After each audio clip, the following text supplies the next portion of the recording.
ഇനി അടുത്ത പ്രധാന വാർത്തയിലേക്ക് പോകുന്നു. ശബരിമലയിൽ ആടിയ നെയ്യ് ക്രമക്കേടിൽ വിജിലൻസ് പരിശോധന നടക്കുകയാണ്. സന്നിധാനത്തെ ദേവസ്വം ബോർഡ് ഓഫീസിലും വഴിപാട് കൌണ്ടറുകളിലുമാണ് പരിശോധന നടത്തുന്നത്.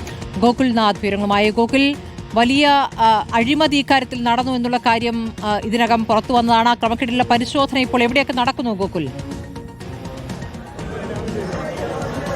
സ്മൃതി, ശബരിമലയെ സംബന്ധിച്ചുള്ള നമുക്കറിയാം, ഏറ്റവും പ്രധാനപ്പെട്ട വഴിപാട് അല്ലെങ്കിൽ അത്തരത്തിൽ ആചാരപരമായി തന്നെ നെയ്യഭിഷേകത്തിന് ഏറ്റവും കൂടുതൽ പ്രാധാന്യമുള്ള ഒരു സ്ഥലം കൂടെയാണ്. അവിടെയാണ് ഈ ആടിയ ശിഷ്ടം നെയ്യ് വിൽപ്പനയുമായി ബന്ധപ്പെട്ട് ഗുരുതര ക്രമക്കേട് ഇത്തരത്തിൽ ദേവസ്വം ബോർഡ് വിജിലൻസ് കണ്ടെത്തുകയും തുടർന്ന് അത് ഹൈക്കോടതി നിർദ്ദേശപ്രകാരം കേസെടുക്കുകയും ചെയ്തത്. SP മഹേഷ് കുമാറിന്റെ നേതൃത്വത്തിലുള്ള പ്രത്യേക അന്വേഷണ സംഘമാണ് ഇപ്പോൾ സന്നിധാനത്തെയും പരിസര പ്രദേശങ്ങളിലുമുള്ള ദേവസ്വം ബോർഡ് ഓഫീസുകളും അത് കേന്ദ്രീകരിച്ചുള്ള വഴിപാട് കൌണ്ടറുകൾ അടക്കമുള്ള പരിശോധനയ്ക്ക് വിധേയമാക്കിക്കൊണ്ടിരിക്കുന്നത്.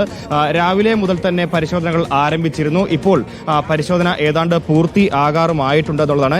ഏകദേശം 36,24,000 രൂപയുടെ അത്രത്തോളം വലിയ ഗുരുതര ക്രമക്കേടാണ് ശബരിമലയിൽ നടന്നതെന്നുള്ളതാണ്. എന്തായാലും ഈ മണ്ഡലകാലത്ത് നടന്ന അഴിമതിയാണ്, അല്ലെങ്കിൽ ഗുരുതര അഴിമതിയാണ്.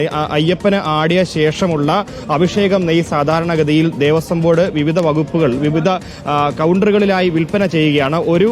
ഒരു പാക്കറ്റിന് 100 രൂപ നിരക്കിലാണ് ഇത്തരത്തിൽ വിൽപ്പന നടക്കുകയും ചെയ്യുന്നത്. അത്തരത്തിലാണ് നിരവധി പാക്കറ്റുകൾ 36,24,000 രൂപയുടെ പാക്കറ്റുകൾ കാണാതാകുന്ന ഒരു സ്ഥിതിവിശേഷം ഉണ്ടായത്. അത് എവിടെയാണ് പോയത്, എങ്ങനെയാണ് പോയത് തുടങ്ങിയ കാര്യങ്ങളിലൊക്കെ അന്ന് തന്നെ ദേവസ്വം ബോർഡ് വിജിലൻസ് അന്വേഷണം ആരംഭിക്കുകയും തുടർന്ന് അന്വേഷണ പുരോഗതി ഹൈക്കോടതിയെ അറിയിക്കുകയും ദേവസ്വം ബോർഡ് ബെഞ്ചിനെ അറിയിക്കുകയും ചെയ്തതാണ്. എന്തായാലും അതിലാണ് ഇപ്പോൾ കൂടുതൽ പരിശോധന നടത്തി വരുന്നത്. നിലവിൽ ഇപ്പോൾ ഡ്യൂട്ടിയിലുണ്ടായിരുന്ന അതേ ദിവസം ഡ്യൂട്ടിയിലുണ്ടായിരുന്ന ജീവനക്കാരെ അടക്കം വിളിച്ച് പരിശോധനയ്ക്ക് വിധേയമാക്കുകയാണ്. എത്തരത്തിലാണ് കൌണ്ടറിൽ നിന്ന് പ്രധാനമായിട്ട് പോകാനുള്ള സാധ്യത എങ്ങനെയാണ് തുടങ്ങിയ കാര്യങ്ങളാണ് ഇപ്പോൾ അന്വേഷിച്ചുകൊണ്ടിരിക്കുന്നത്. ഒരുപാട് നിരവധി പാക്കറ്റുകളിലായിട്ടാണ് ഈ ഇത്തരത്തിൽ നെയ്യ് ശേഖരിച്ചിരുന്നത്. ആ നെയ്യാണ് 100 രൂപ നിരക്കിൽ വിൽപ്പനയ്ക്ക് വിധേയമാക്കുകയും ചെയ്യുന്നത്. അത്തരത്തിൽ ഒരുപാട് പാക്കറ്റുകളാണ് സന്നിധാനത്തുന്നത്. എത്രത്തോളം പാക്കറ്റുകൾ പോയി എന്നുള്ള അടക്കമുള്ള കാര്യങ്ങൾ ദേവസ്വം ബോർഡ് വിജിലൻസ് കണ്ടെത്തേണ്ടതായിട്ടുണ്ട്. എന്തായാലും 36 ലക്ഷത്തിന് മുകളിലേക്കാണ് ഈ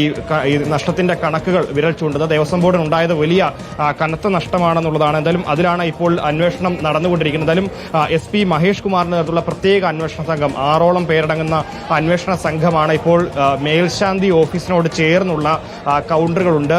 ഡൊണേഷൻ അടക്കം നൽകുന്ന ഇടത്തെ കൌണ്ടറാണത്. ആ കൌണ്ടറിനോട് ചേർന്നാണ് ഈ അഭിഷേക ശിഷ്ടം നെയ്യ് വിൽപ്പന നടക്കുന്നത്. ആ കൌണ്ടറിലാണ് ഇപ്പോൾ പരിശോധന നടന്നുകൊണ്ടിരിക്കുന്നത്. ദേവസ്വം ബോർഡ് ഉദ്യോഗസ്ഥർ, താൽക്കാലിക ജീവനക്കാർ തുടങ്ങിയവരെ കേന്ദ്രീകരിച്ചുകൊണ്ടാണ് അന്വേഷണം നടന്നു വരുന്നത്. ഇത്തരത്തിൽ നിരവധി ഭക്തരെത്തുന്ന സമയത്ത് സ്വാഭാവികമായും അവർ സോപാനത്തിന്റെ വഴിയിലൂടെ ഈ കൌണ്ടറിലേക്ക് എത്തിയാണ് അഭിഷേക ശിഷ്ടം നെയ്യ് സാധാരണഗതിയിൽ വാങ്ങാറുള്ളത്. അത്തരത്തിൽ വന്ന ആർക്കെങ്കിലും ഇത്തരത്തിൽ മറിച്ചു കൊടുത്തതാണോ തുടങ്ങിയ കാര്യങ്ങളിലൊക്കെയാണ് ഇപ്പോൾ നിലവിൽ അന്വേഷണം നടന്നുകൊണ്ടിരിക്കുന്നത്. എന്തായാലും ഹൈക്കോടതിയുടെ നിർദ്ദേശത്തെ തുടർന്നാണ് ദേവസ്വം ബോർഡ് വിജിലൻസ് കേസ് കൂടുതൽ ബലപ്പെടുത്തുകയും കൂടുതൽ അന്വേഷണത്തിലേക്ക് കാര്യങ്ങൾ നടക്കുകയും ചെയ്യുന്നത്. പ്രാഥമികമായിട്ടുള്ള അന്വേഷണത്തിൽ വിജിലൻസിന്റെ പരിശോധന ഇപ്പോൾ ദേവസ്വം ബോർഡ് ഓഫീസിൽ നടക്കുന്നു എന്നുള്ള വിവരമാണ് ഗോകുൽനാഥ് നൽകുന്നത്.